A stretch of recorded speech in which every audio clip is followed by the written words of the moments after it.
les agradecemos su permanencia y vamos a continuar con esta segunda parte del seminario.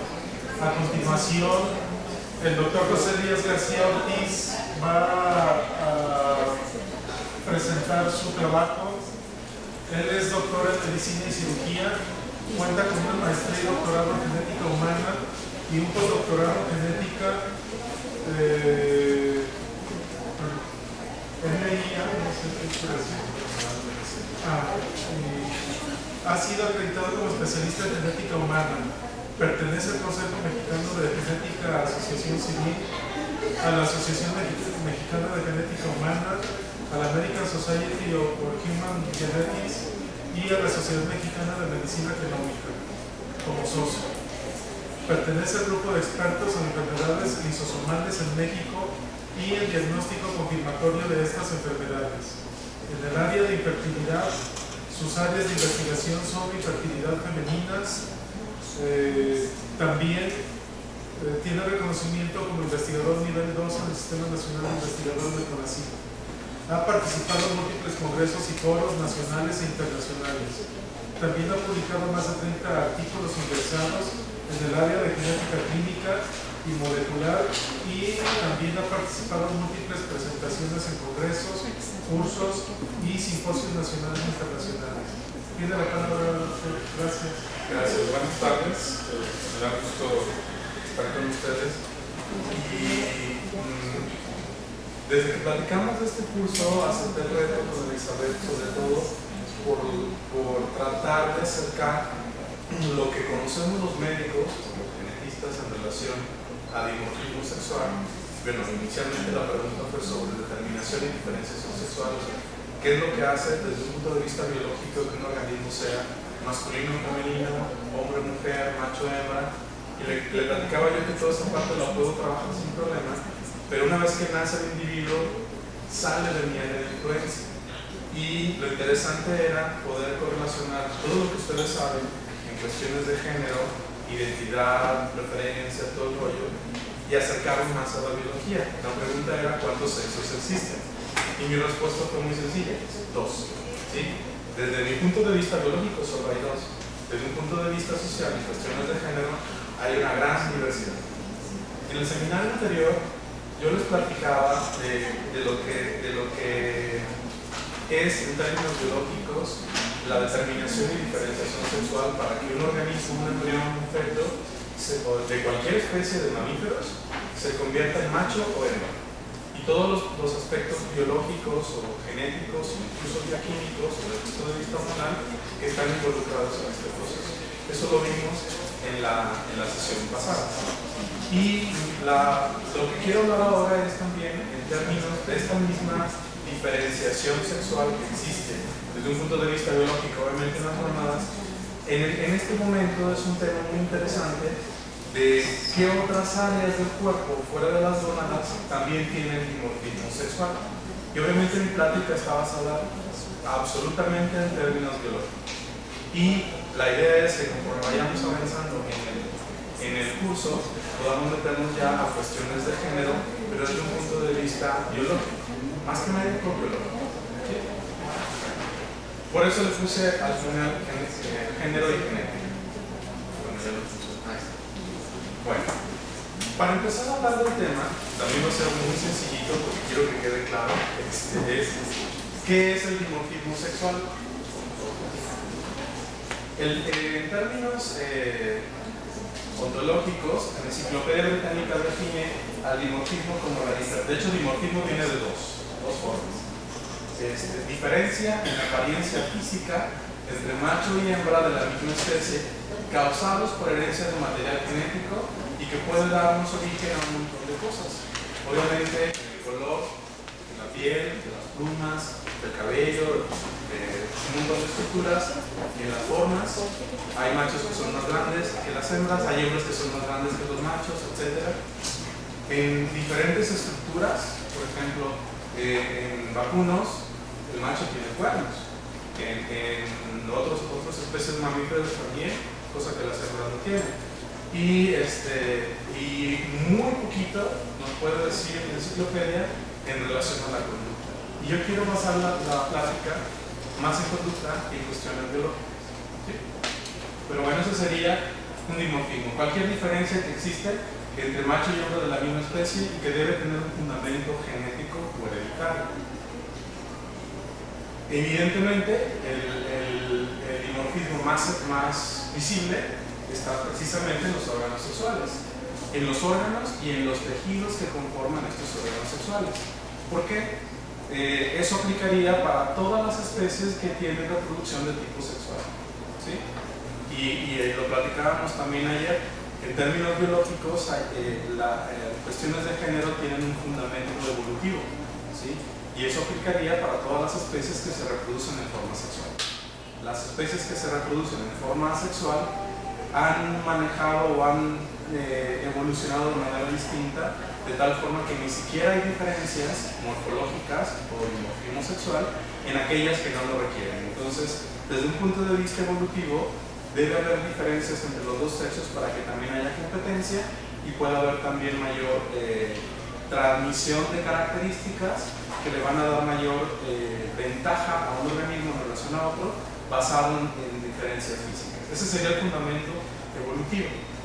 Y bueno, aquí sería en órganos sexuales también, altura y peso, toda masa muscular. Y bueno, como lo mencioné hace rato, diferencia en estructuras corporales como cuernos, melena, en el caso de algunos mamíferos, sobre todo felinos, color de la piel o de las maneras, entre otras cosas. Si nos vamos a un punto de vista del humano, ¿cómo podemos establecer estas diferencias en nuestra especie? Bueno, primero, como lo mencioné, empieza con cromosomas, empieza con genes. Genes que especifican cómo un organismo va a ser masculino o femenino, y eso es determinación y diferenciación sexual. La diferenciación incluye características sexuales secundarias, es decir, cómo nos vamos diferenciando morfológicamente hombres de mujeres o hembras de machos en estos sistemas y que obviamente son invisibles. También hay diferentes inicios, por ejemplo, diferentes inicios en la edad puberal. Desde un punto de vista biológico, todos sabemos que las niñas se desarrollan más rápido que los niños, pero al final los niños tienen otra onda y quedan al final con diferentes características. Y eso es una cuestión biológica. Ese también, desde un punto de vista del desarrollo puberal, es una diferencia.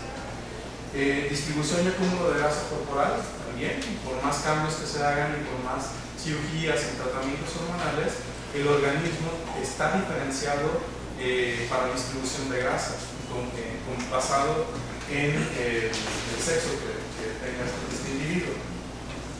Distribución de masa muscular, la forma de los huesos y la producción y expresión de diferentes hormonas. Prácticamente todas las características que vamos a ver morfológicas las podemos explicar a través de hormonas, y eso también tiene un fundamento evolutivo. En algunas especies, diferencias de temperatura generan que un organismo sea macho o hembra. Por ejemplo, en reptiles, así sucede, en algunas especies de serpientes también. Si nos vamos subiendo en la escala evolutiva, las hormonas juegan un papel muy importante, por ejemplo, en algunos tipos de aves. Y nosotros, al estar en una escala superior, no necesariamente ser la mejor, pero estar en una escala evolutiva superior, aunque tenemos estos mismos mecanismos de diferenciación sexual, los genes son más importantes, ¿sí? Después vienen las hormonas y muy poco el ambiente, como la temperatura, podría modificar la expresión. Bueno, por ahí hay una caricatura de Ranma y medio, que se entraba al agua se convertía en niño. Esa es otra historia. Pero en general el ambiente no tendría mucho peso en el dimorfismo sexual. Y me refiero al dimorfismo sexual a las diferencias entre hombres y mujeres. Básicamente estamos hablando de estímulos hormonales y al ser hormonas están producidas por genes. Y al final nuestros genes son los más importantes para establecer las diferencias biológicas entre machos y hembras.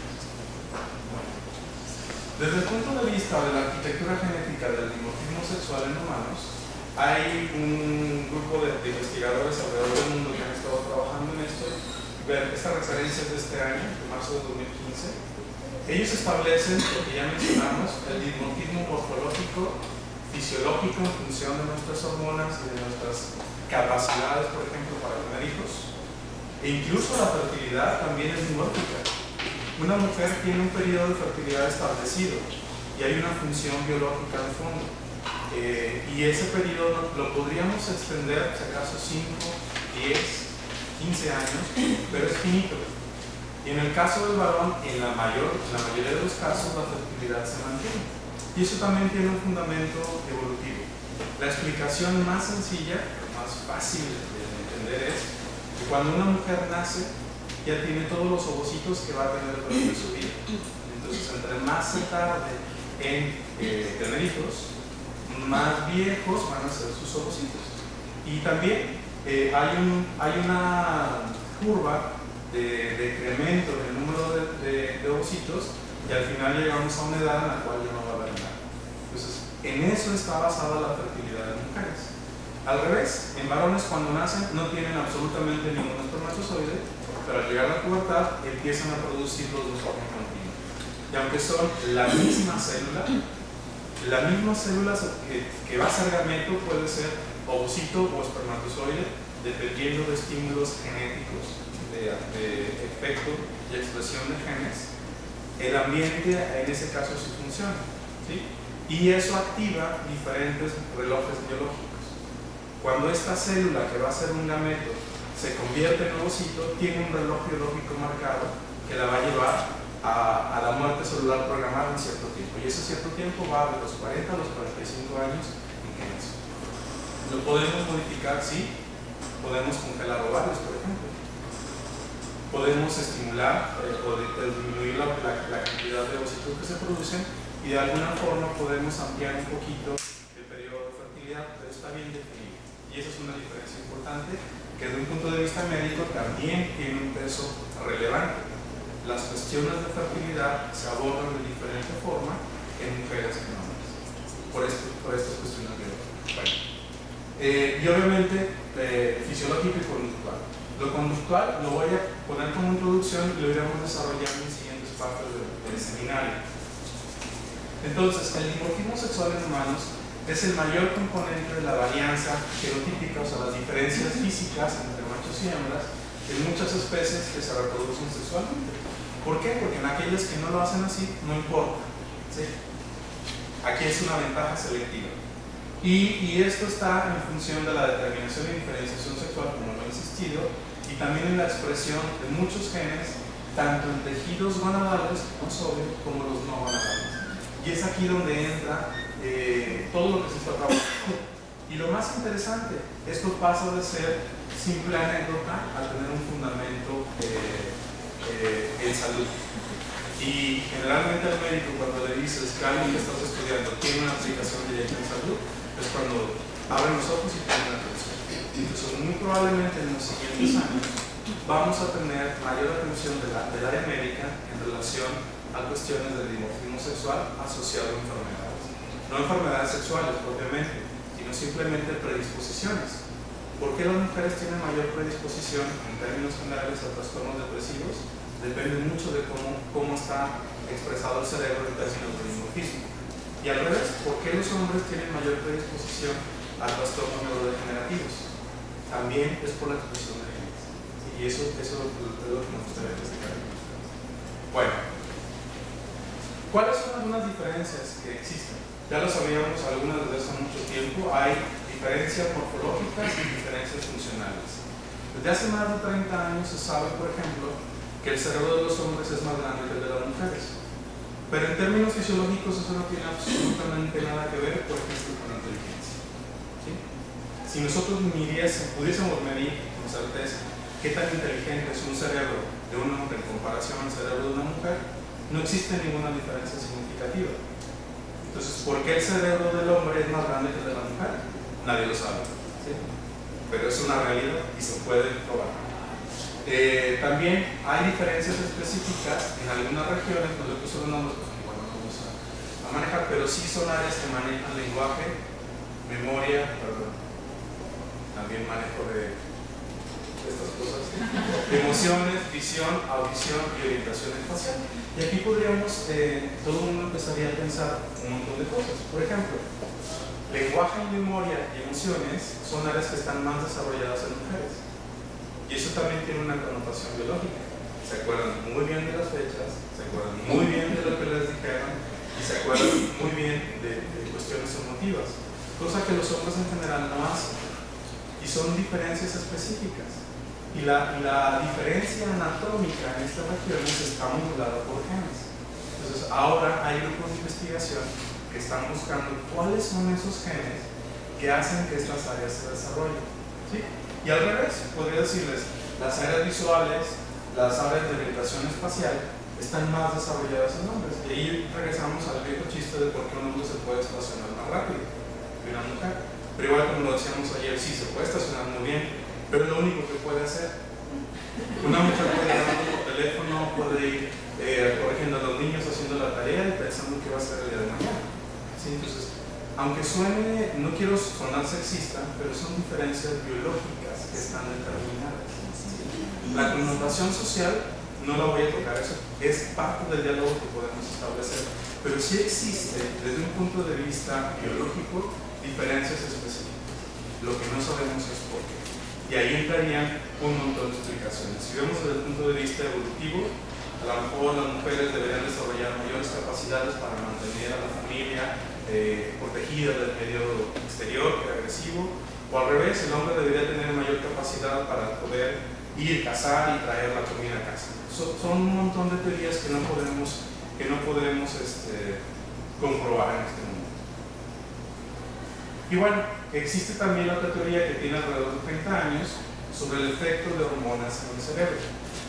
Existen algunas enfermedades, sobre todo trastornos de desarrollo sexual, en el cual, por ejemplo, una deficiencia de una enzima hace que los fetos femeninos se virilicen. ¿Sí? Esa es una enfermedad muy común, es la deficiencia de la oxidasa.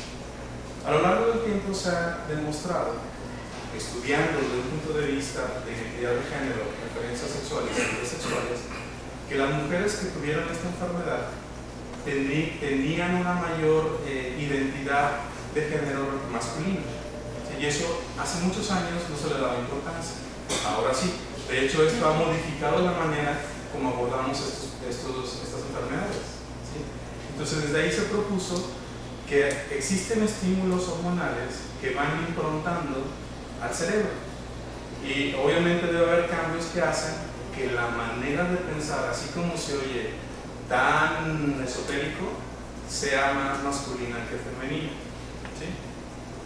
Vamos a dejarlo así. Pero desde hace 30 años se sabía que las hormonas sí tienen un efecto en cómo se identifica a ese cerebro como masculino o femenino. Y volvemos nada más al término de dimorfismo sexual. ¿Sí? Entonces, las hormonas sí tienen un efecto importante. Lo que no se ha demostrado, por ejemplo, es si la falta de hormonas masculinas, como sería testosterona, o el exceso de hormonas femeninas, como sería estrógeno, feminizaría un cerebro que tendría que ser masculino. Nada más se ha probado en el femenino hacia masculino. Entonces ahí hay una cuestión que no está bien clara. Bueno, y también, como lo mencioné acá en relación a los últimos artículos que se han publicado, también hay genes que tienen expresión diferencial. Genes que favorecen el desarrollo de neuronas en ciertas áreas, o que tengan mayor cantidad de receptores, o que tengan mayor cantidad de dendritas, que tengan mayor capacidad de conectarse con otras neuronas, favorecería el área en el cual se está desarrollando, que estaría en función del lenguaje, memoria, emoción, visión, audición y orientación espacial. Bueno. Otro aspecto que se ha evaluado importantemente en los últimos años es cómo diferentes cerebros masculinos y femeninos tienen mayor o menor tolerancia al estrés crónico. Y aquí estaríamos hablando de un área específica del cerebro que es el hipocampo. Y se ha demostrado en modelos animales, generalmente empiezan en estos estudios, cómo las ratonas y las ratas hembras tienen una mayor tolerancia al estrés. Y lo han probado, por ejemplo, en ratoncitos bebés. Cuando separan a un ratón de su madre, se genera un estrés traumático, un estrés de separación. Luego los evalúan, les cortan el cerebro, lo miden. Bueno, es una forma cruel, pero así funciona la medicina. Y se ha demostrado que las hembras toleran más el estrés crónico. ¿Sí? Y al final el hipocampo es una zona donde están emociones, memoria y sentimientos. Entonces, hay una relación física directa en por qué las mujeres toleran más el estrés. Y en relación a lo que vimos en el seminario pasado, por qué los hombres se mueren más que las mujeres por cuestiones de paternidad, probablemente tenga algo que ver. ¿Sí? Y que yo no lo había percibido en el seminario anterior. Y bueno, esto también tiene un efecto directo en la forma como aprendemos y en la forma como nos conducimos. Cómo expresamos lo que sabemos, que también lo mencionaste tú hace rato, cómo un cerebro femenino va a expresar lo que sabe. ¿Sí? Y esos son patrones. Y eso está también en un porcentaje importante regulado por genes, que aún no lo sabemos. Bueno, cuestiones de conducta en relación a género. Y también, lo más importante, se ha demostrado que tiene un efecto directo en el desarrollo de enfermedades neurodegenerativas, como sería la esquizofrenia, la depresión, las adicciones y el estrés postraumático. Por ejemplo, la esquizofrenia, que sabemos que es una enfermedad genética, no tiene un modo de herencia específico. Sabemos que cuando hay alguien en la familia que tiene esquizofrenia, hay una gran predisposición a que otro miembro más de la familia lo tenga. Pero también hay diferencias en si es el hombre o la mujer quien tiene la esquizofrenia, qué tan pronto se va a desarrollar, qué tan grave va a ser y cómo va a responder al tratamiento. En el caso de la depresión, se supone, en términos genéricos, que las mujeres tienden más a la depresión. Pero hay también casos familiares en los cuales son los hombres los que son más depresivos que las mujeres. En el caso de adicciones, se supone que hay mayor predisposición en varones que en mujeres para fenómenos de adicción. Y en el caso de estrés postraumático, bueno, por cuestiones también sociales, el hombre es el que se afecta más. Pero hay una base biológica fundamentada en el dimorfismo sexual que se genera en el cerebro para esta predisposición. Obviamente no quiere decir que nada más las mujeres son depresivas ni nada más los hombres son adictos. Ocurre para ambos sexos. Lo que cambian son las proporciones o la preferencia en un sexo en relación al otro.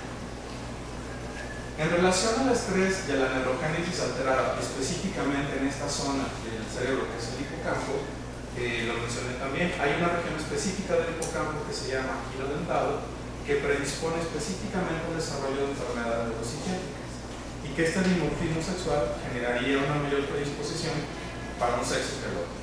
Como lo mencioné, está el modelo de ratas y ratones, y los genes que están involucrados aquí son genes que regulan estrés, como por ejemplo hormonas, los glucocorticoides y su receptor, la hormona liberadora de esta hormona, que es la hormona liberadora de corticotropina, prolactina y citocinas. Prolactina es una hormona muy interesante.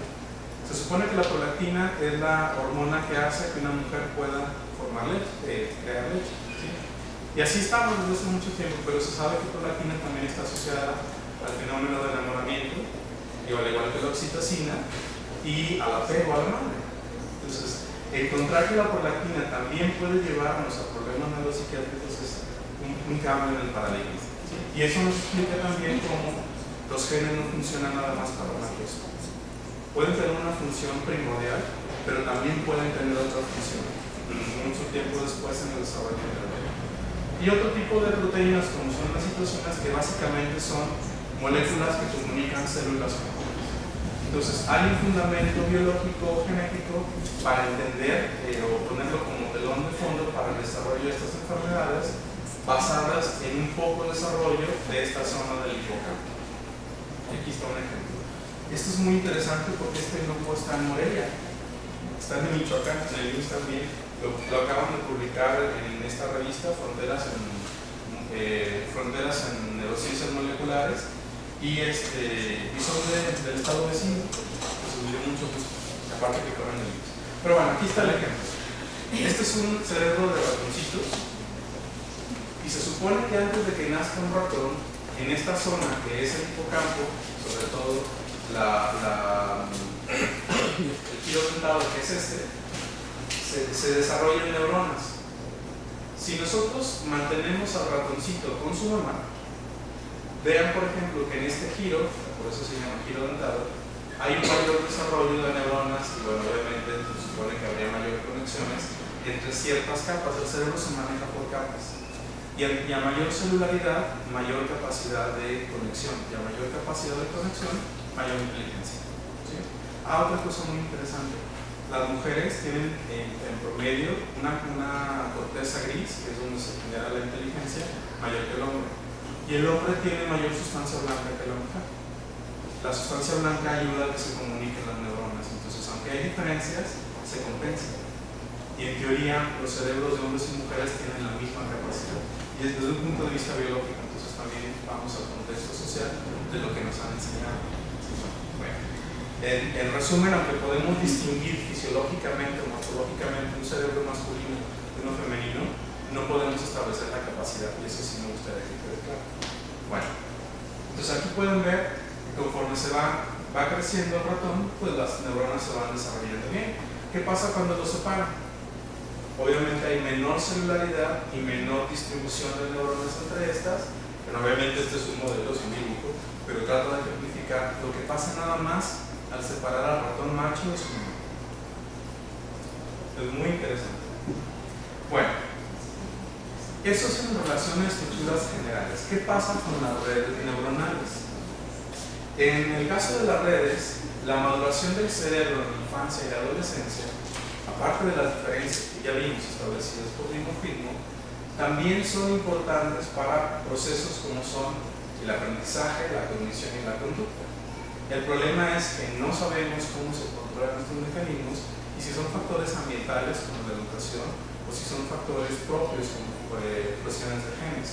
Y ahorita lo que se está trabajando es cómo estas redes, que obviamente están expresadas por genes, pueden diferenciarse. En este momento, la ciencia puede estudiar de todo nuestro genoma, de nuestros 23.000 pares de genes, los podemos estudiar en un solo experimento, cosa que antes era imposible. ¿Sí? El problema es toda la cantidad de información que se genera y cómo poder diferenciar lo que sí es importante de lo que no. Pero bueno, y esa es una cuestión que los informáticos trabajan.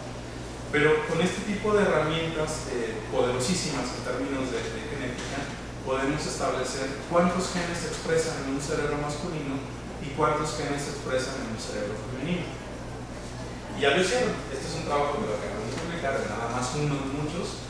Y bueno, aquí tienen prácticamente todas las zonas del cerebro y encontraron que efectivamente hay diferencias en la expresión, nada más a considerar un cerebro masculino y femenino. Hicieron un montón de formas, por mapeo cerebral, por cartografía, por estudios de conectividad y por medición de sistemas de redes. Y prácticamente todas las áreas del cerebro son diferentes en su expresión. Y esto lo hicieron ya en humanos, sí se puede hacer. Lo de cortar cerebros todavía no.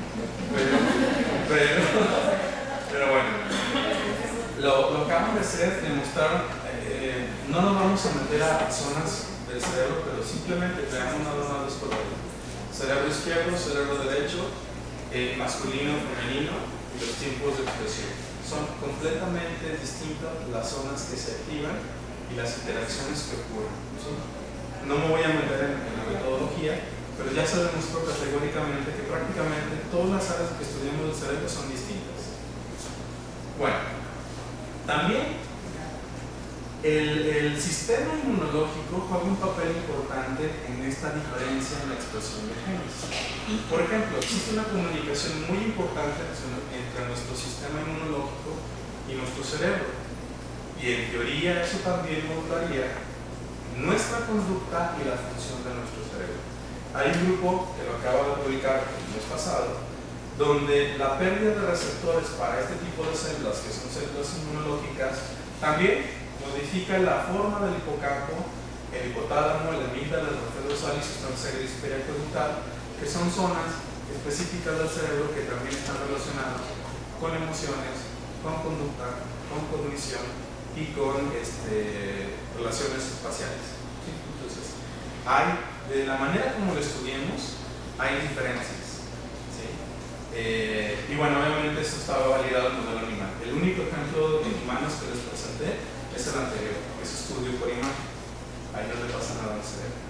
Y bueno, eso sería a grandes modos lo que me gustaría expresarles el día de hoy. Que no nos metamos a cuestiones biológicas o neurofisiológicas que tampoco manejo, sí hay diferencias específicas por género. Y eso debe tener, eso es un fundamento biológico importante, no nada más, bueno, para mí, por el área de enfermedades es importante, pero lo que no sabemos es cómo se expresa esto en cuestiones de género. Lo platicábamos también ayer, o sea, la identidad, cómo se construye una identidad de género en términos biológicos, no lo sabemos. ¿Hay factores ambientales? Sí. ¿Hay factores biológicos? Sí. Pero no sabemos cuál es el fundamento. Tampoco sabemos, por ejemplo, en cuestión de preferencias, cómo se construye eso. Suponemos que es social, pero también debe haber un fundamento biológico. No quiero decir que las preferencias son biológicas o sociales, pero debe haber una zona de enlace en esto. Eso también explicaría roles, preferencias, prácticas, identidad. Y eso es a lo que quiero llegar al final del seminario. Llevarnos paso a paso desde el punto de vista biológico para la construcción del género en estos términos, pero desde un punto de vista biológico, que es lo que mejor hablo muy bien de literatura. Es mi hobby nada más. Muy bien. Entonces, termino aquí mi plática y sí me gustaría abrimos la mesa para platicar y sobre todo aclarar dudas. Yo sé que van a tener muchas porque obviamente es un tema complicado, ¿sí? Y es tan complicado que ni siquiera todos los médicos lo dominamos, ¿sí? Pero es muy interesante porque en este momento es lo que se está trabajando, por ejemplo, en Estados Unidos. Hay grupos que están estudiando cuáles son los genes que se expresan en cerebros femeninos y masculinos. Nada más para saber cuáles son esos genes.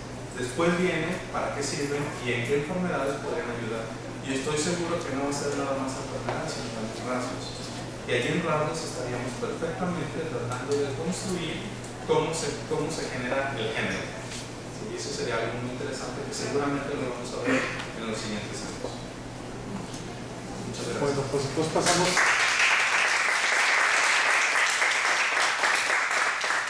a la ronda de comentarios y preguntas. Adelante, Marcela.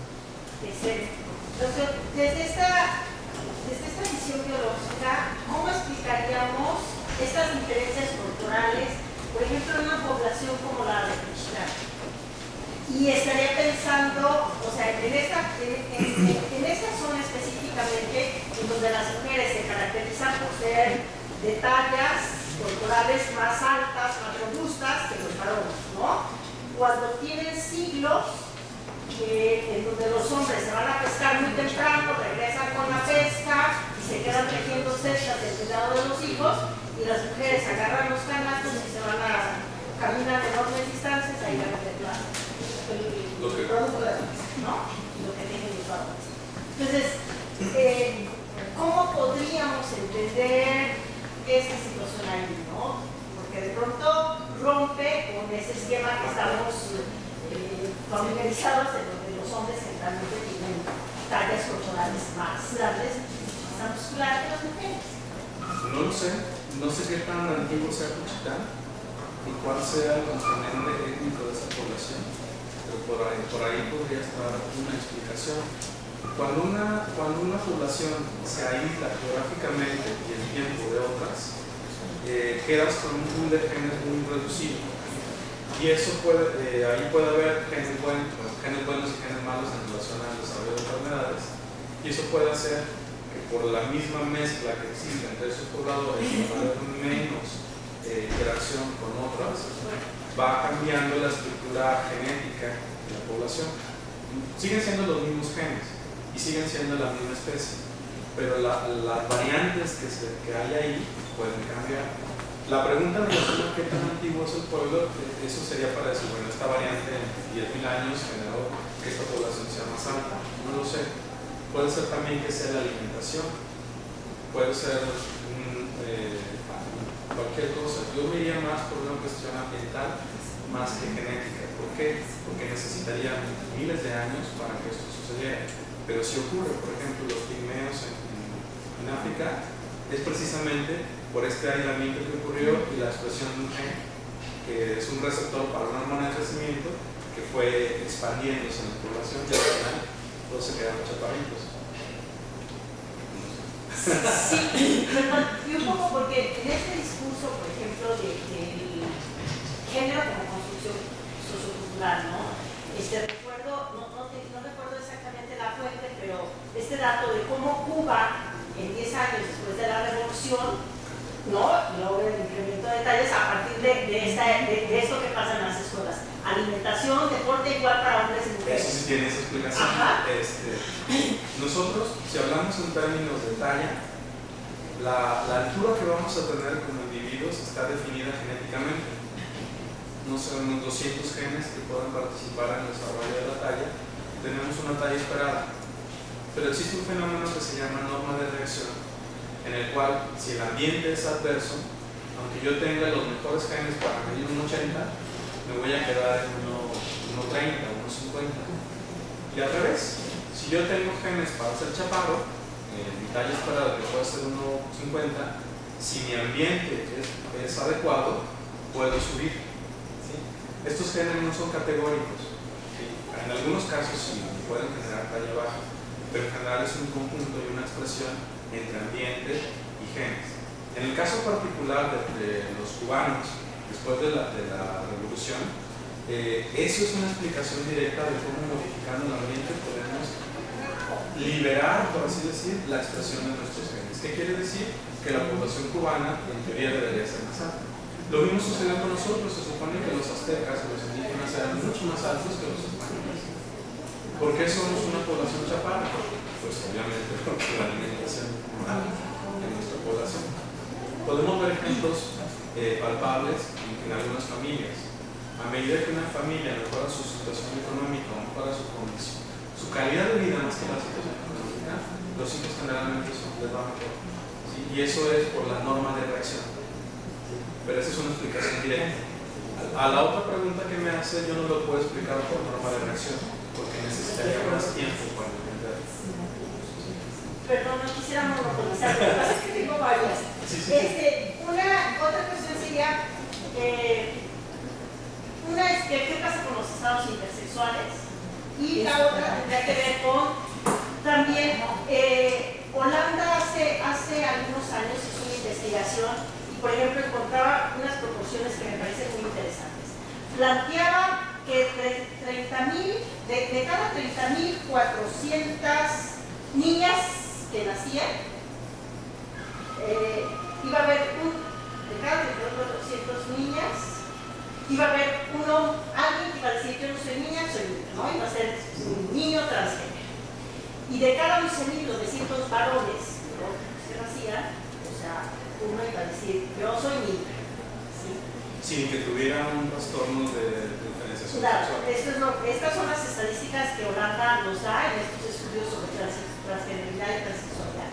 Y también ellos planteaban una estadística desde esta misma fuente que decía de que de cada 2.000 recién nacidos, uno es un estado intersexual. Incluso dicen que el más frecuente es síndrome de Turner, que es uno de cada 1.500. Bueno, aquí son dos cosas. La primera, que fue precisamente el origen de todo este seminario, la cuestión de la intersexualidad. De un punto de vista biológico, sí podemos definir categóricamente estos desórdenes del desarrollo sexual. Sabemos que hay un individuo masculino con genitales masculinos y con gónadas masculinas, con un complemento cromosómico masculino que tiene un cromosoma Y, y que ese cromosoma Y tiene un gen SRY que es el que origina todo esto. Tenemos un individuo femenino, fenotípicamente femenino, genitales femeninos, externos e internos, gónadas femeninas y su complemento cromosómico sexual XX, con un montón de genes, como lo expliqué la otra vez, que son dos vías las que aseguran que se forme un ovocito, un ovario en general. Y en medio tenemos al menos tres categorías. Un estadio, que es el más raro, en el cual un individuo puede tener gónadas femeninas y masculinas, que eso anteriormente se llamaba hermafroditismo, ahora se llama desorden de desarrollo sexual o testicular. Nada más le cambiamos el nombre, pero es lo mismo. ¿Sí? Y existe un estadio hacia lo masculino, que todo funciona en genes, en cromosomas y gónadas, pero hay algo que ocurre en la diferenciación de los genitales externos que hace que no se identifiquen como masculino, y ese es el pseudo-hermafroditismo masculino. Y lo mismo ocurre para el lado femenino, en el cual todo es femenino, pero los genitales están virilizados. ¿Sí? Entonces tendríamos un estadio masculino, pseudo-masculino, hermafrodita, femenino, pseudo-femenino y femenino. ¿sí? Y en general, toda la medicina se basa en estos estadios. Le cambiamos el nombre, por ejemplo, el Turner, en realidad no es para mí no es un trastorno del desarrollo sexual, es simplemente un problema de cromosomas sexuales, pero es una mujer, tiene cromosomas femeninos, tiene genitales femeninos y nada más es infértil.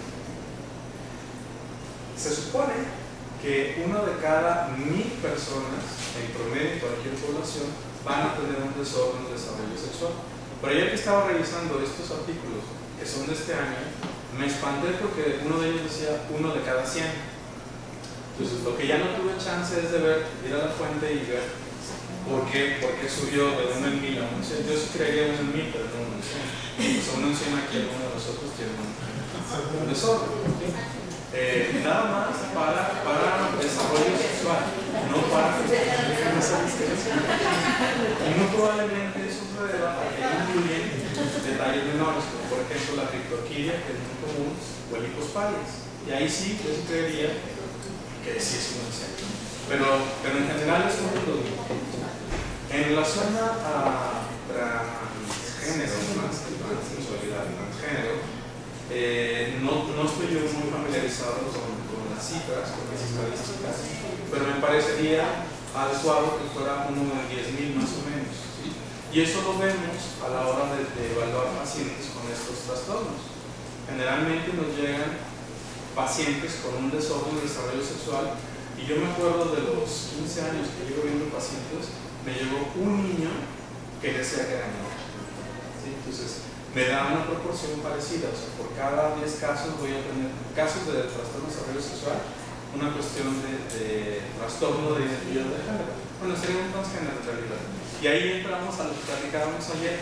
O sea, una persona transgénero no tiene ningún problema biológico, ni en sus cromosomas, ni en sus genes, ni en sus genitales, ni en sus gónadas. Es una cuestión que está acá arriba, ¿sí? Y esa cuestión de la identidad de género debe tener una relación con este grupo de genes. ¿Por qué no lo hemos identificado? Porque seguramente no es uno.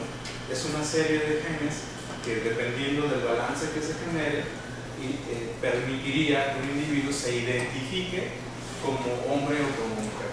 Y eso no tiene nada que ver con la cuestión biológica o con la cuestión biológica más que nada, ¿sí? Entonces, aquí sí, y siempre cuando hablo de estos temas separo la cuestión de identidad de género con la cuestión de trastorno del desarrollo. Pero sí estaría de acuerdo en que esa sería una frecuencia esperada. Lo que no sabemos es cómo se han medido en otros lados. Yo no sé qué tan frecuente sea o que alguien conozca de personas con identidad de género. Primero porque en México pues nadie lo habla. Cuando lo habla se le va. O sea, ayer hablábamos. Aquí es importante diferenciar el transgénero del transexual. ¿Sí? Y en el transgénero sí, yo creo que con este tipo de estudios sí podríamos entender la base biológica de esta singularidad, porque ni siquiera es un trastorno, es una singularidad. Yo me pensar que en la medida que son temas que se empiezan a hablar más abiertamente, también tenemos la posibilidad de que a menores edades pues, estamos encontrando ya niñas y niños que de pronto ya lo plantean, ¿no? Sí. La identidad ya no lo dicen de esa manera, pero sí tan claro como niñas de 2 o 3 años y ya dicen yo soy niño, ¿no? Sí. O sea, lo empiezan a afirmar de manera. Claro. Y fíjese que también eso es algo que hemos aprendido nosotros como médicos. Hace 15 años, obviamente un trastorno de desarrollo sexual no lo debe manejar una sola persona. Es una clínica que lo debe manejar. En la clínica debe estar el genetista, el cirujano, el udólogo, el endocrinólogo, el ginecólogo, la psicóloga, el psiquiatra, trabajo social y quien se agregue. No lo dije eso, pero bueno, es un conjunto de personas que dan una opinión. Y hace 15 años, aquí en México hay gente que se ha dedicado toda la vida en el Hospital General de México a este tipo de estudios y hemos tenido que reconocer que nos equivocamos en la forma como se trataban a los pacientes. ¿Por qué? Porque el grupo médico decidía que le conviene más ser niño, operen, o le conviene más ser niña, operen. Y ya se vaya a su casa.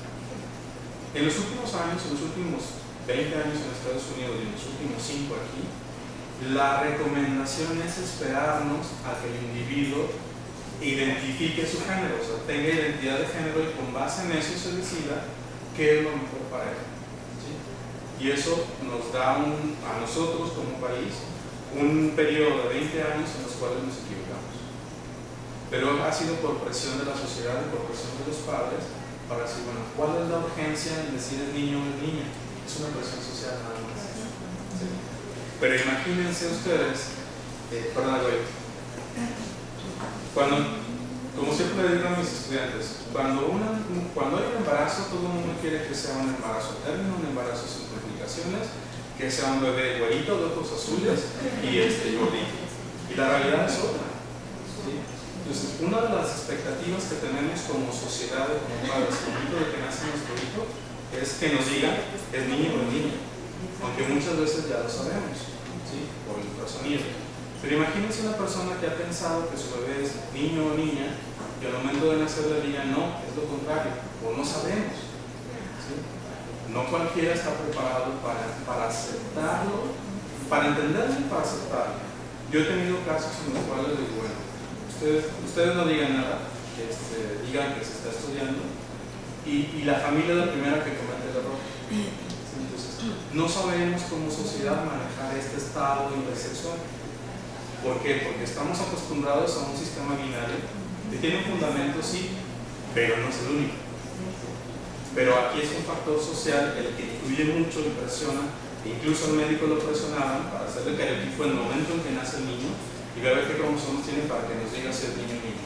Y a mí me enseñaron a considerar estos problemas como urgencias. Y la realidad es que no es una urgencia, es una presión social. Bueno. Ahorita la conducta del médico está cambiando y la conducta de la sociedad también está cambiando. Nos estamos afortunadamente europeizando en ese sentido. Lo mismo pasa también, por ejemplo, con las mujeres cuando deciden embarazarse después de los 40 años. ¿Sí? Generalmente el ginecólogo dice, no, su radio es a los 35. Digo, bueno, en Europa se embarazan a los 45, no pasa nada. Pues nada más tomen en cuenta que no tenemos hospitales europeos.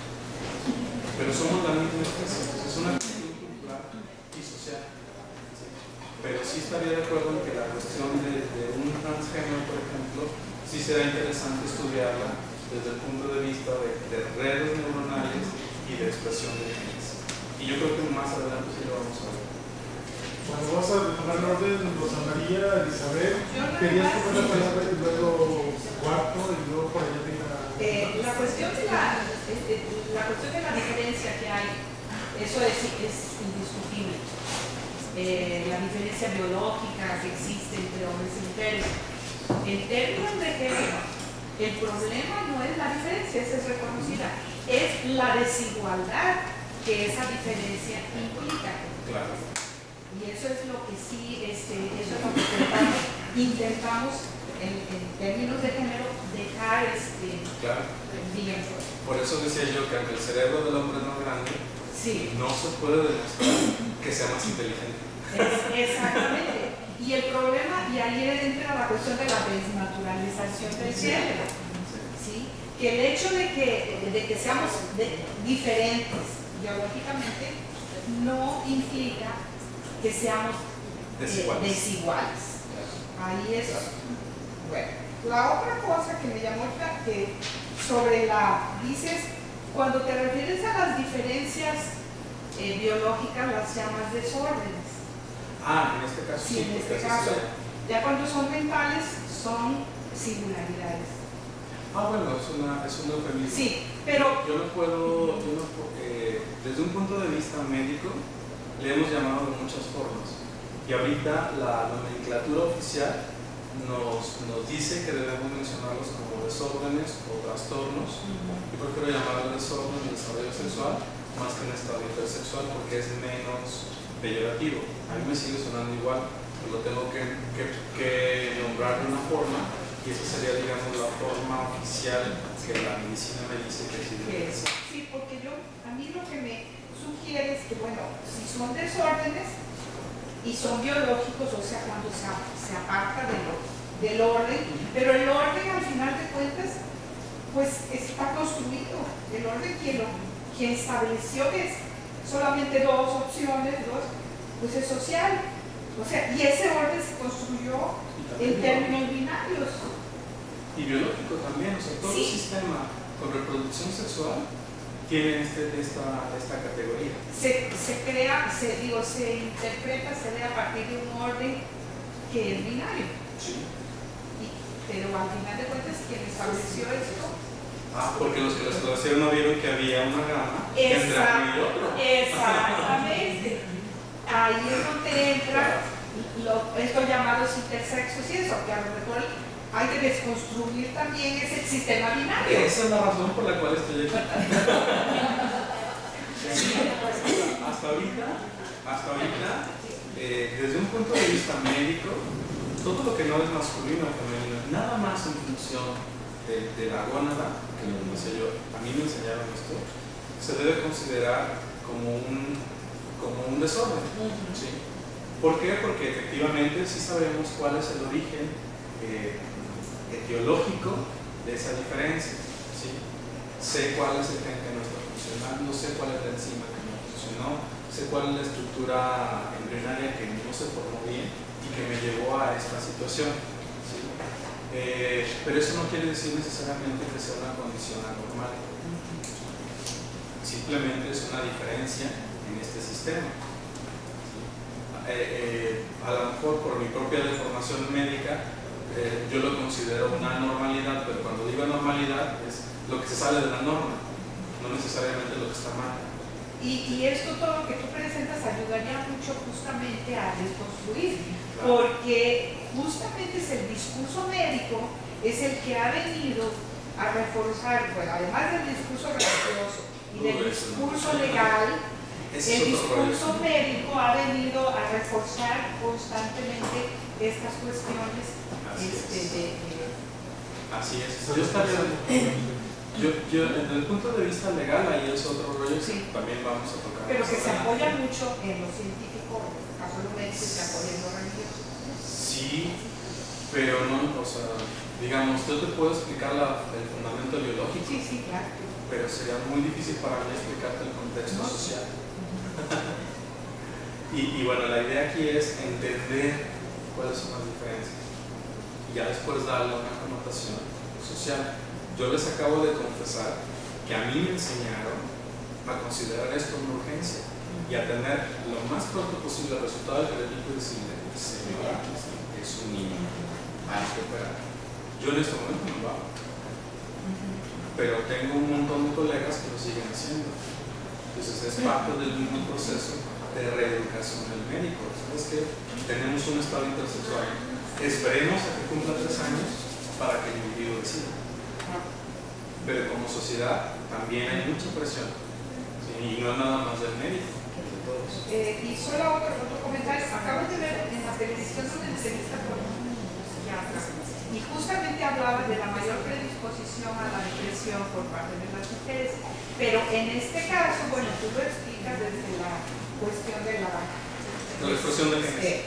Pero él lo explica también desde lo social, porque al final de cuentas hay una presión tremenda sobre las mujeres, una presión social que seguramente pues, la van a predisponer también a que tengan mayores predisposición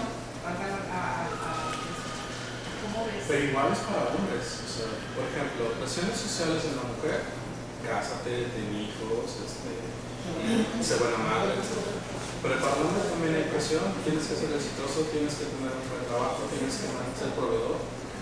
Y era lo que veíamos en la sesión anterior. ¿Por qué nada más vemos salud reproductiva femenina y no vemos salud reproductiva masculina? Ese también es un cambio de paradigma de manejo del paciente. ¿Sí? Yo creo que ahí no habría ninguna diferencia entre la tendencia a la depresión por cuestiones de ser hombre o mujer. ¿Sí? Yo creo que cualquier persona lo puede dar, ¿sí? Y dependiendo del ambiente social y la presión ambiental, desarrollar o no la enfermedad. En otras palabras, por ejemplo, para mí la esquizofrenia, que es una enfermedad mental multifactorial, en el cual no sabemos exactamente qué es lo que lo condiciona, pero sí sabemos que hay una predisposición. Sabemos que es un poquito más alta en hombres que en mujeres. ¿Por qué? No lo sabemos. ¿Sí? Pero pero sí debería haber algo. Yo creo que si es presión social es igual para todos. Y también si es un factor genético, en este caso como es multifactorial, sí es igual para hombres y mujeres. Gracias. No, gracias. Yo, dos preguntas. La primera, tú comentas que esta cuestión de las imágenes de los cerebros se hizo con hombres y mujeres. No sé si sabes, o bueno, eso es mi pregunta. Supongo que entonces no se hizo con hombres, por ejemplo, me gustaría saber si solamente se hizo con hombres y mujeres que se asumen y como hombres y mujeres, y no con mujeres que no se asumen mujeres. Sí, este es nada más hombres, mujeres, mujeres. Que se asumen como tal. Pero hay otros estudios, por ejemplo, en población homosexual para expresión de genes, o sea, se llama KIWAS, expresión ampliada de genes, análisis de expresión de genes.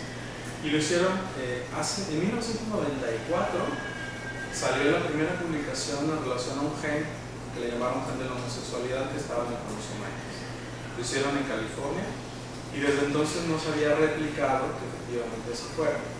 Hasta el año pasado que se publicó este estudio genómico en el cual encuentran el mismo gen más otro gen en el cromosoma 8 o el 18, no me acuerdo, un gen que no tiene el 8, ¿verdad? O sea, dos genes, uno en el X y otro en el cromosoma 8 con una mayor diferencia estadísticamente significativa a expresarse más que en hombres homosexuales. ¿Sí? ¿Qué interpretación le puedes dar? Pues la más simple es que es una enfermedad genética. No es cierto.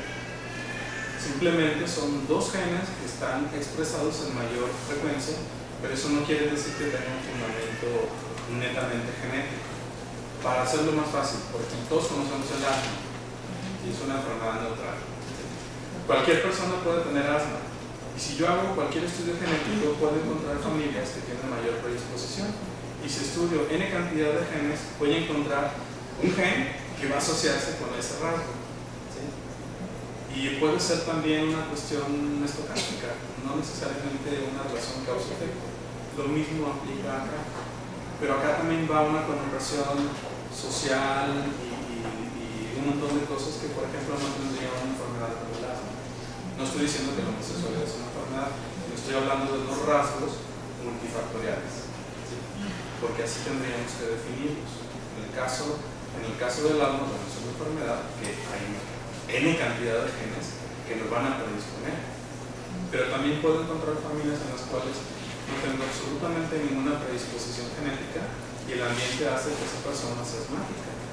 ¿Sí? Entonces no podemos decirlo aunque ya hay estudios. Se tardaron casi 20 años en replicarlo y sí se demostró que el gen que está en el X y otro en el cromosoma 8 tienen una mayor expresión o presencia en esta población.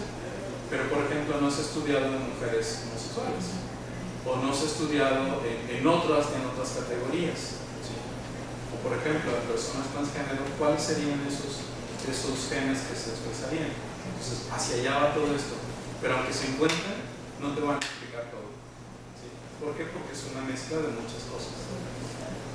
Y la otra pregunta, porque ya te la había elaborado en algún momento que otra vez formular aquí. Si por ejemplo el sujeto intersexual,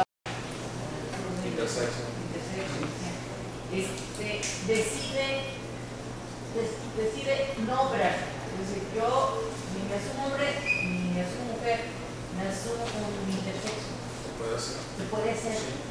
Aquí el único problema sería el aspecto legal, que nuestro sistema no te lo permite. Tendrías que decir, no hay ningún problema. Esta persona pudiera decir, yo me quiero como un intersexo. Sí, de hecho, en Estados Unidos, que es donde se han hecho estas estadísticas, hay un pequeño porcentaje de individuos que deciden quedarse así.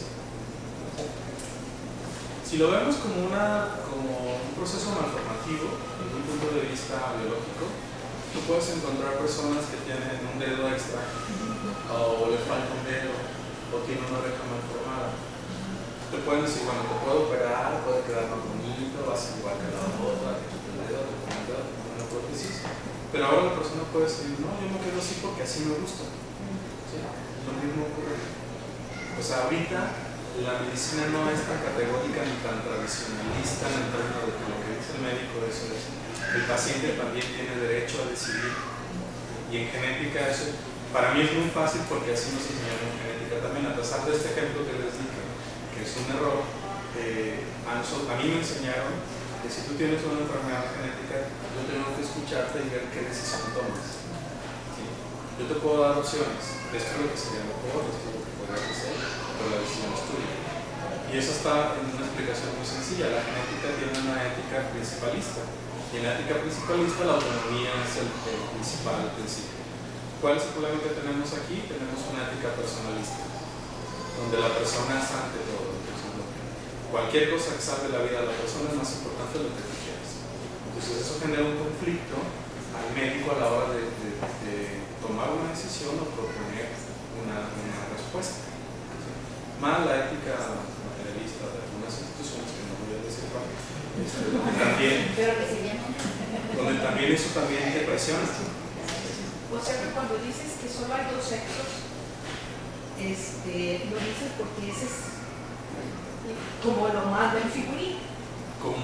Desde un modelo biológico, así es. Yo no sé qué tan frecuentes sean los estadios intersexuales en otras especies, porque por presión selectiva esos individuos se eliminan. ¿Sí?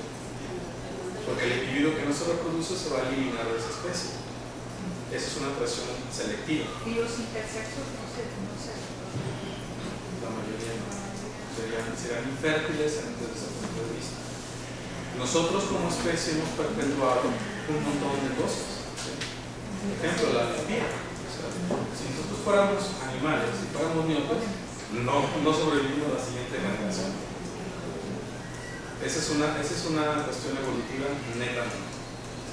Todo individuo mal formado en cualquier especie no va a sobrevivir. Puede sobrevivir, pero la probabilidad de que sobreviva es más baja que un individuo completamente formado y adaptado. ¿Sí? Y eso es evolución pura. Sigue el compañero y demás un breviario, hay por ahí un libro y muchos artículos en internet que se llama El rol del sexo, de la sexualidad. Yo no afirmo que eso más es muy interesante leer por lo de la sexualidad humana y el sexo entre animales, pues el sexo como algo biológico, no la práctica del sexo. Sí. Adelante. A mí me llama la atención y me da como una forma de gusto entender el discurso que manejas desde anclado a una propuesta de ciencias sociales, específicamente de Emory, y propone entendernos como biología culturizada.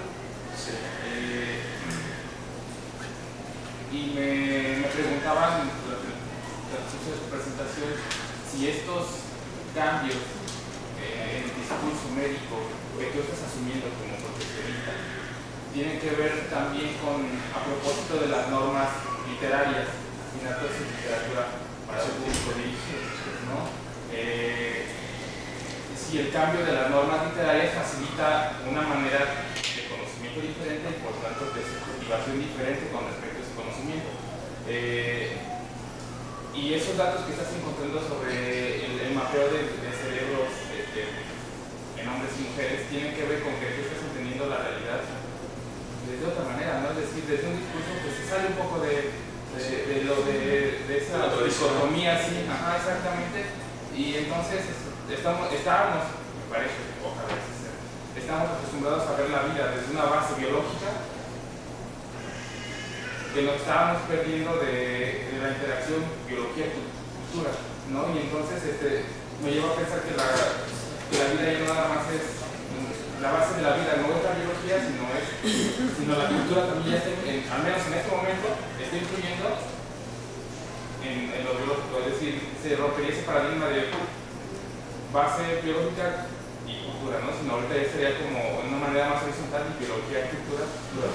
Sí, ayer hablábamos también de eso en relación a la posthumanidad, que yo preguntaba, bueno, ¿qué es posthumano? Y ahí fue cuando me di cuenta de, por ejemplo, clonación es realmente lo posthumano de la reproducción. En clonación tú ya no necesitas a dos individuos, masculino y femenino, para que se reproduzcan.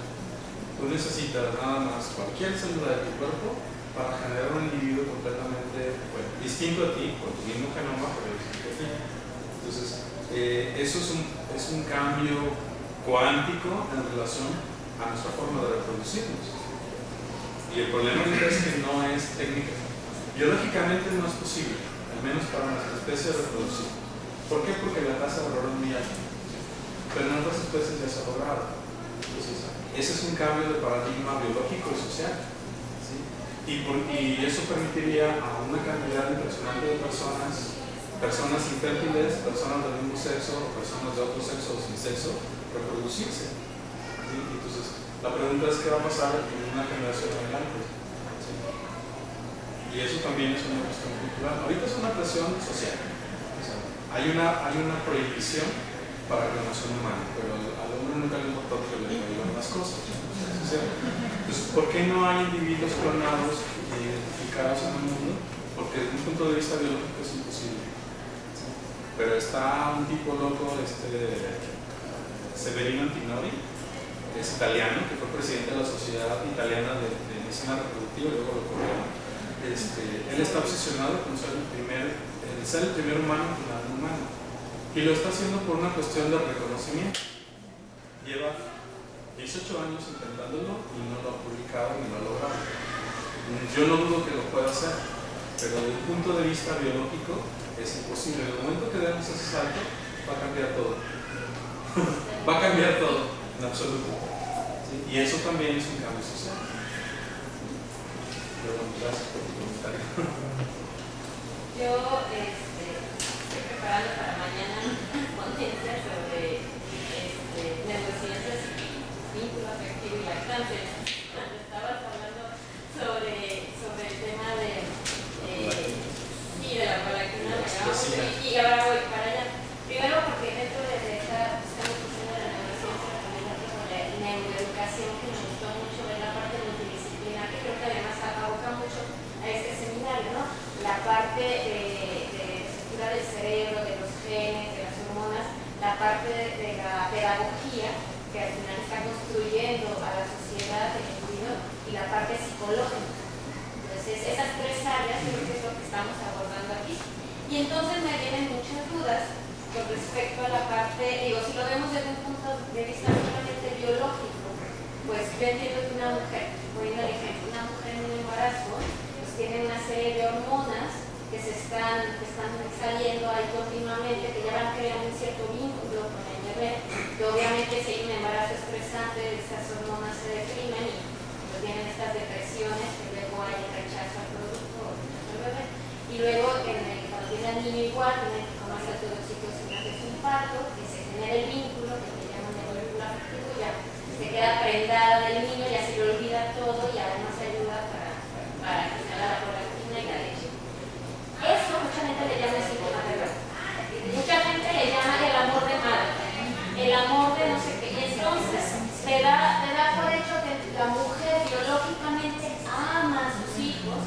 Por eso, cuando además estamos de género, estamos viendo que la maternidad es una construcción de desarrollo. Y entonces ahí se une, ¿no? Digamos que en el discurso se une la construcción de la maternidad, porque si hay una cuestión biológica que hace que sí se genere un vínculo basado en cuestiones hormonales, que pueden deprimirse unos según los estímulos del medio ambiente.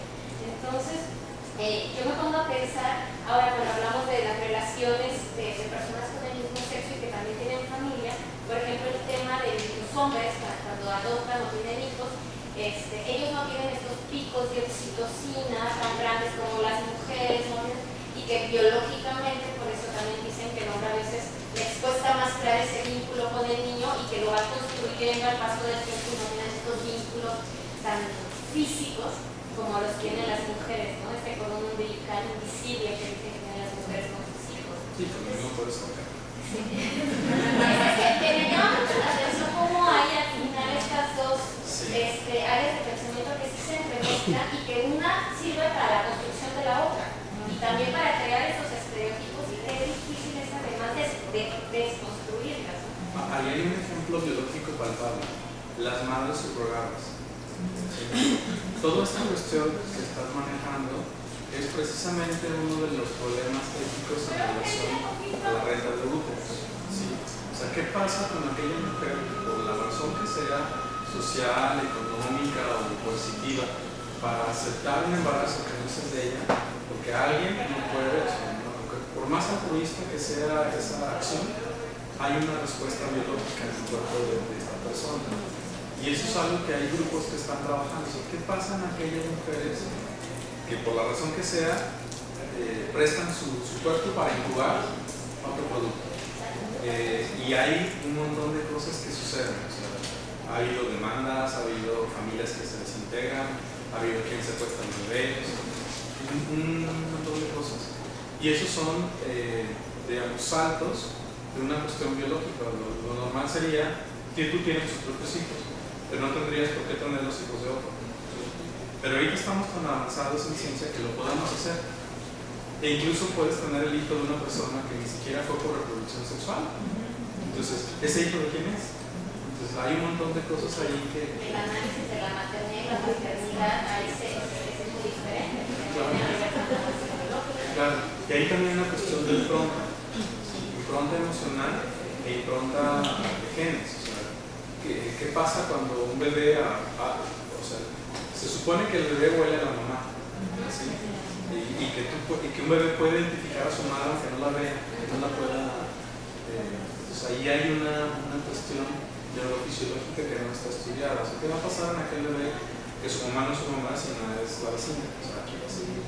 O sea, como el chiste de los bebés de probeta, ¿no? que vas al estudio y dices, hola mamá. Entonces, es una exageración, pero es lo mismo. O sea, no sabemos qué va a pasar con ese vínculo invisible o neurofisiológico que sí existe entre el producto que fue gestado dentro de una madre que no es su madre biológica. Entonces, ese es el mejor ejemplo de esto que estás mencionando y no se ha medido categóricamente. Primero porque no hay tantos casos, segundo porque no está legislado en México, pero por ejemplo en la India ese es un problema de salud pública. Hay un comercio increíble de gente de Europa que se va allá para rentar úteros. Son 40.000 millones de dólares al año. Ahí no hay nada biológico ni activista. El programa De más de subrogados. sí, y trabajan la parte psicológica con las madres, y sí está bien. Yo no vi bien cómo está, pero sí tiene programas. Lo que yo recomiendo cuando alguien me lo pregunta es buscar a alguien de la familia que ya tenga paridad satisfecha. Es, digamos, la forma menos traumática para ese producto. Pero ese es un problema nuevo de salud pública y no está regulado. Sí, es muy interesante la construcción vehicular, la construcción hormonal, la gestión genética y luego ya la construcción social de ese vínculo afectivo. O sea, son cosas. Y hay otro factor importante que no medimos, por ejemplo. Se supone que cuando una mujer está embarazada, hay una comunicación entre las células del producto con las células de la madre. O sea, pueden cruzar la barrera placentaria y en teoría está demostrado que una mujer es una quimera, o sea, tiene más de una línea celular si ya tuvo hijos. Y como cada hijo es distinto, tú puedes identificar las células de tus hijos en ti. O sea, realmente tú tienes a tus hijos dentro de ti. Y lo más que se ha estudiado es en cerebros de mujeres a los 94 años han encontrado células que no son de ellas en cerebro. O sea, los hijos están hasta y eso es parte de ese vínculo neurofisiológico que mencionas. Eso es lo que decía mi suegra, los hijos se salen de la barriga y se suben a la cabeza. Es cierto. Ahora, eso es algo mínimo, ¿sí? Pero por ejemplo, ahorita tú puedes establecer mediante una prueba de sangre el estado del bebé. ¿Sí? ¿Qué sexo tiene? ¿Qué alteración cromosómica tiene? Etcétera. O sea, sí es cierto, es factible y lo puedes medir. ¿Sí? Lo que no sabemos es cuánto tiempo queda dentro de la madre. Eso es lo que la madre pasa. Sí. Nomás para agregar al interés por el estudio, habría que pensar la diferencia entre maternidad y maternaje, entre paternidad y paternaje, el libro medio viejito de Elizabeth Badinter que se llama el mito de la maternidad, o existe la maternidad. Existe el amor maternal. Existe el amor maternal, el mito de la maternidad. Está ahí, bueno, no, 130.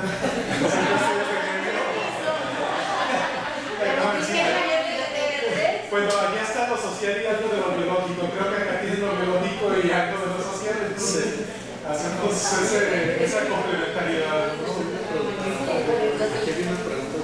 Bueno, varias cosas. Primero, hace unos meses leí este estudio que se hizo en chicos homosexuales que decía del genio, Sí. pero además se resultaba decir que esta aportación venía por parte de la madre. Por el cromosoma X. Segundo, los intersexos,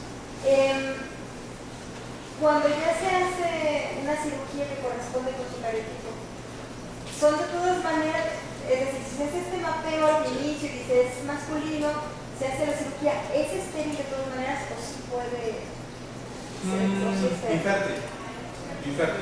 Infértil es distinto a estéril. Estéril es el que no se puede reproducir. Infértil es el que puede, pero va a batallar mucho. Y se espera que cumpla cuántos años. Como todas las de ¿Es una esterilidad primaria y secundaria?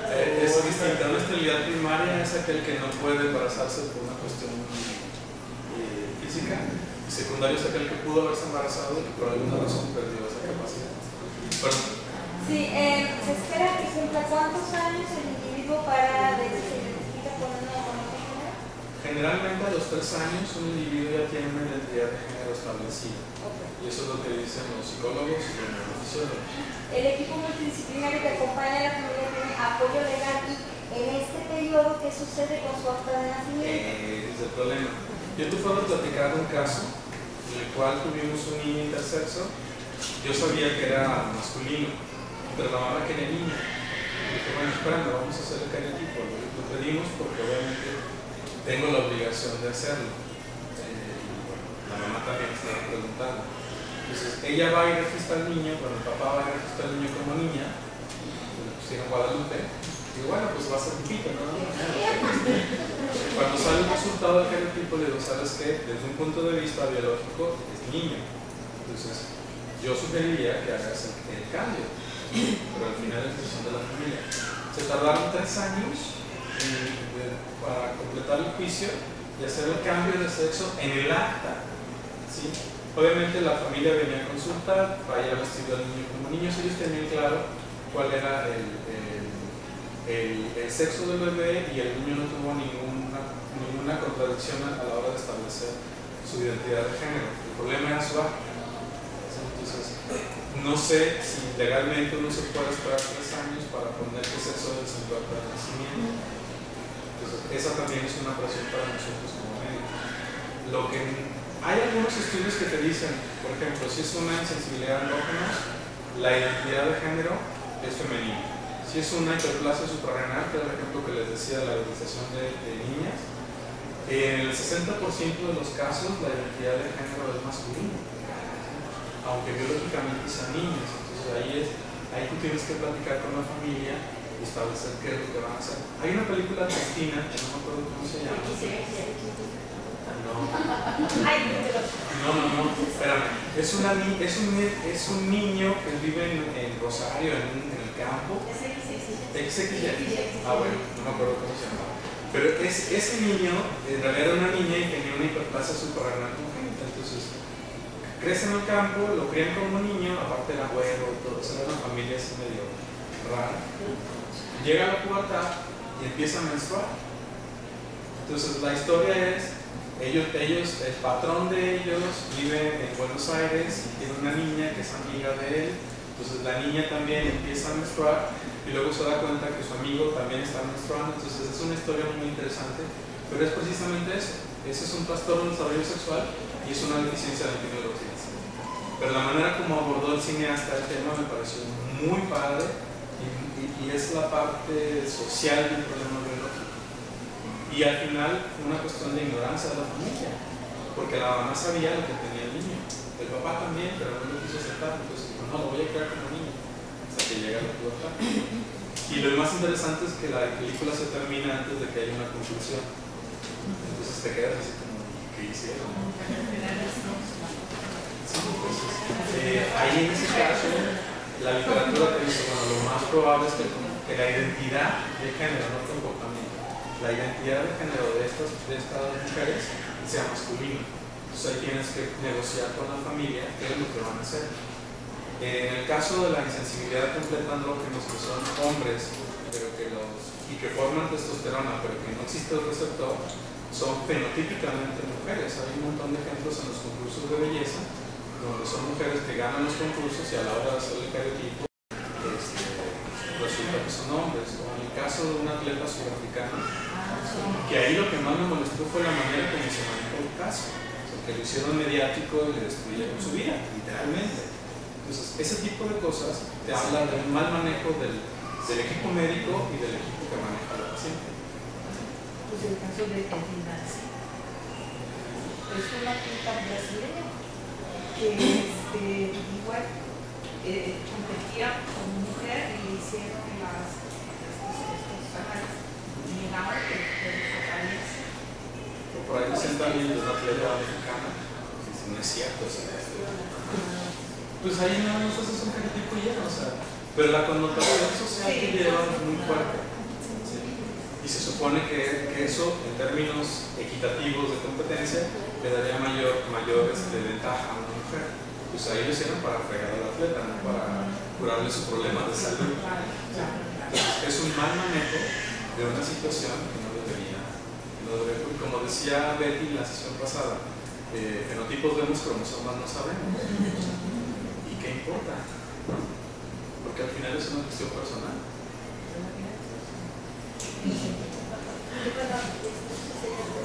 No sé si contestó su pregunta. Sí, gracias. Yo comentaba esa cuestión de cómo estos paradigmas en la biología, al final de cuentas, era lo que decía el compañero, se van a ir modificando, ¿no? Por ejemplo, el que en este momento en 2 países existan leyes que ya no contemplan solo los sexos, o sea, de manera legal, eso me parece un avance importantísimo, ¿no? Alemania y Australia, alguien puede decir, yo ni me identifico como hombre ni como mujer y así como un sexo neutro, ¿no? Y creo que es como este punto de partida para ir cambiando también el sistema. Claro.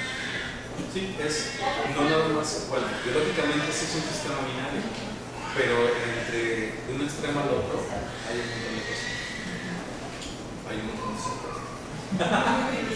Bueno, pues una vez más vamos a entregar los diplomas a quienes participaron como ponentes y esperemos que un día el título de las médicas diga médicas y no mi partera. Para empezar. Bueno, entregamos su constancia, su reconocimiento a la doctora Rosa María Espinoso Ascueta.